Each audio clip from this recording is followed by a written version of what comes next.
Hello बच्चों, let's read this question. The number of integral values of k for which one root of the equation 2x square minus 8x plus k is equal to 0 lies in the interval open interval 1, 2 and its other root lies in the interval open interval 2, 3 is. तो यहाँ पे मैं number of integral values of k बतानी है, जिसके लिए ये जो क्वाड्रेटिक इक्वेशन है इसका एक रूट तो 1, 2 में लाई करे और अदर जो रूट है वो 2, 3 में लाई करे. स्टार्ट कर लेते हैं हम की कॉन्सेप्ट से. तो देखो की कॉन्सेप्ट क्या हो जाएगा. हम जानते हैं कि if a root of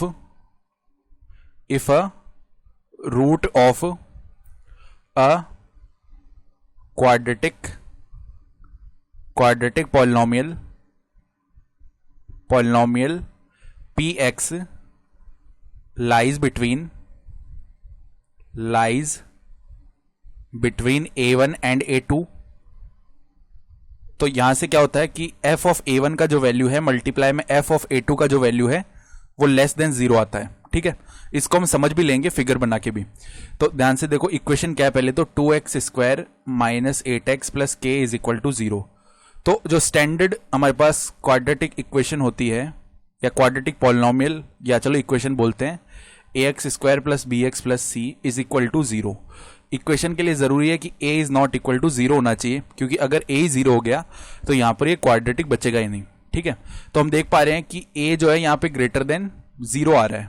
ठीक है, इसका मतलब क्या है, जब a ग्रेटर देन 0 होता है ना तो क्वाड्रेटिक पॉलिनोमियल का जो कर्व है वो ऐसे ड्रॉ होता है, यानी कि पैराबोला अपवर्ड्स. ठीक है, साथ ही साथ यहां पे क्या हो रहा है, पैराबोला अपवर्ड्स होगा. और क्वेश्चन में दी हुई कंडीशन के हिसाब से मान लो ये हमारा एक्स एक्सिस है. क्वेश्चन में कंडीशन क्या बोल रहा है कि एक रूट तो 1, 2 के बीच में, मान लो यहाँ पे 1 है और यहाँ पे 2 है, इसके बीच में ये एक रूट आ रहा है जहां पे एक्स एक्सिस को कट करेगा वही तो रूट होता है ना. और दूसरा जो रूट है वो 2, 3 के बीच में, मान लो यहाँ पे कोई पॉइंट होगा 3, तो दूसरा जो रूट है वो यहाँ पे लाई कर रहा है. तो हमें ये कंडीशन इंश्योर करनी है. तो हम क्या देख पा रहे हैं, अगर इस तरह का फिगर बन रहा होगा तो यहाँ पर रियल रूट्स आ रहे हैं और दोनों अनइक्वल रूट्स आएंगे, अलग अलग रूट्स आएंगे. ठीक है, तो रियल और अनइक्वल रूट्स के लिए डी जो है ना वो क्या होता है, डी हमारा ग्रेटर देन 0 होता है. डी यानी कि डिस्क्रिमिनेंट. तो डिस्क्रिमिनेंट कैसे लिखते हैं, एक्स के कोफिशिएंट का स्क्वायर, यानी -8 का स्क्वायर माइनस में 4 मल्टीप्लाई में एक्स स्क्वायर का कोफिशिएंट 2 है मल्टीप्लाई में कांस्टेंट टर्म के है, इट इज ग्रेटर देन 0. तो ये बन जाएगा 64 माइनस का 8 के, इट इज ग्रेटर देन 0. अगर -1 से मल्टीप्लाई किया तो 8 के माइनस 64 और साइन ऑफ इनइक्वालिटी अपोजिट हो जाएगा, यानी 8 के इज लेस देन हो जाएगा 64, यानी के का जो वैल्यू है वो लेस देन हो जाएगा कितना, 8 से. k का वैल्यू 8 से लेस हो गया रियल और अनइक्वल रूट्स के लिए. ये पहली कंडीशन आ गई. फिर देखो हमें बोल रहा है कि एक रूट तो 1, 2 के बीच लाई कर रहा है, यानी क्या बोल सकते हैं हम, f ऑफ 1 मल्टीप्लाई में f of 2 is less than 0 होगा. ठीक है, जहां पे f ऑफ x हम किसको बोल रहे हैं, f ऑफ x हमारा क्वाड्रेटिक पॉलिनोमियल है 2x square minus 8x plus k.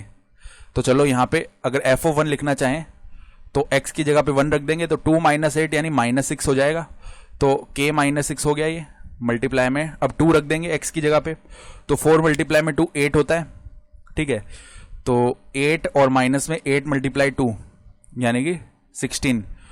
तो ये कितना बन जा रहा है, 8 माइनस का 16 यानी माइनस का 8, तो k -8 बनेगा, इट इज लेस देन 0.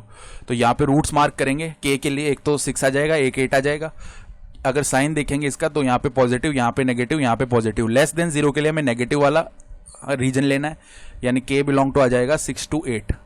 ये तो फर्स्ट केस हो गया. दूसरे केस में बोल रहा है कि अदर जो रूट है वो 2 और 3 के बीच में है, तो f ऑफ 2 मल्टीप्लाई में f of 3 is less than 0.